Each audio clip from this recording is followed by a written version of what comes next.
শিবিরের বিজয়ে ট্যাগ রাজনীতির পরাজয়, আসিফ নজরুল। দৈনিক সংবাদ দিগন্ত পত্রিকার সাথে যুক্ত আমি ফারজানা ইসলাম মধু।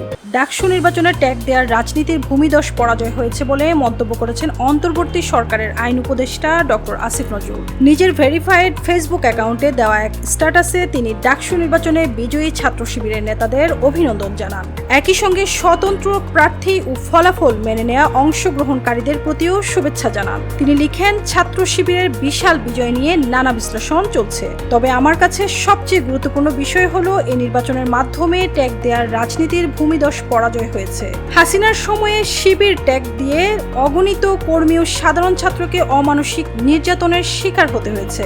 সন্দেহে পেটানোর পর পুলিশের সোপর্দ করা ছিল নিত্য নৈমিত্তিক। আমি নিরবিচ্ছিন্নভাবে এর প্রতিবাদ করেছি। নানা হুমকি ও আক্রমণ সত্ত্বেও থামেনি। তিনি আরও উল্লেখ করেন, 2024 সালের ফেব্রুয়ারিতে প্রকাশিত তার উপন্যাস আমি আবু বকর এ বাস্তবতার প্রতিফলন ছিল। বইটি এক মেলায় 11 বার মুদ্রিত হয়েছিল। শিবির নেতাদের উদ্দেশ্যে তার আহ্বান, গণ অভ্যুত্থানকারী সবাইকে নিয়ে একসঙ্গে কাজ করুন। ঢাবির আবাসিক হলগুলোর নাজুক অবস্থার কথাও স্মরণ করেন তিনি। ডাকসু নির্বাচনে ভিপি হয়েছেন শিবির সমর্থিত সাদিক কায়েম এবং জিএস হয়েছেন এস এম ফরহাদ।